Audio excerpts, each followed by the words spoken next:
നമ്മളിനി നമ്മുടെ മെയിൻ എൻട്രൻസിലോട്ട് കയറുകയാണ്. മെയിൻ എൻട്രൻസ് കയറി കഴിയുമ്പോൾ തന്നെ നമ്മുടെ ലിവിങ് സ്പേസ് ആണ് വരുന്നത്. ആദ്യം തന്നെ കണ്ടുപോകുന്ന ആ TV യൂണിറ്റിലേക്കായിരിക്കും. TV യൂണിറ്റ് ഒരു പ്രത്യേകതരം ഡിസൈനാണ്. കാരണം ലിവിങ് സ്പേസിനും ഡൈനിങ് സ്പേസിനും ഈക്വലായിട്ട് TV യൂസ് ചെയ്യാനുള്ള ഒരു സംവിധാനം ഇവിടെ റെഡി ആക്കിയിട്ടുണ്ട് അവർ. അതായത് നമുക്ക് ഈ TVയുടെ സ്പേസ് മാത്രം ഫ്ലിപ്പ് ചെയ്യാൻ പറ്റും. പിന്നെ ഉള്ളത് നമ്മുടെ വാൾ ഒരു ഏരിയ ആണ്. ഈ വാളിൽ അവരൊരു ബ്യൂട്ടിഫുൾ എസ്തെറ്റിക് വാൾപേപ്പർ വെച്ച് പെയർ ചെയ്തിട്ടുണ്ട്. അതേപോലെ തന്നെ ലൈറ്റും എല്ലാം കൂടെ വരുമ്പോഴത്തേക്കും ഒരു കോസി ഫീലും കിട്ടുന്നുണ്ട്.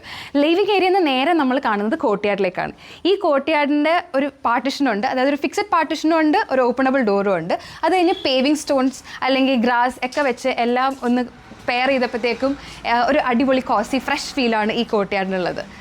ഇനി നമ്മൾ നേരെ പോകുന്നത് നമ്മുടെ വേറൊരു കോർട്ട്യാർഡിലേക്കാണ്. ഇവിടുന്ന് നമ്മൾ നേരെ കാണുന്ന ഈ കോർട്ട്യാർഡിലേക്കും ഒരു കോസി റസ്റ്റിക് ഫീലൊക്കെയാണ് അവർ ഡിസൈൻ ചെയ്ത് വെച്ചേക്കുന്നത്. ഇനി നമ്മൾ വരുന്നത് ഈ കിച്ചണിലേക്കാണ്. കിച്ചണും അതേപോലെ തന്നെ കോസ്റ്റ് എഫക്റ്റീവ് ആയിട്ടാണ് അവർ ചെയ്തേക്കുന്നത്. മൾട്ടി വുഡിൽ PU പെയിൻറ്റ് ഫിനിഷ് വെച്ചിട്ടാണ് അവർ ഫുൾ എക്സിക്യൂട്ട് ചെയ്തേക്കുന്നത്.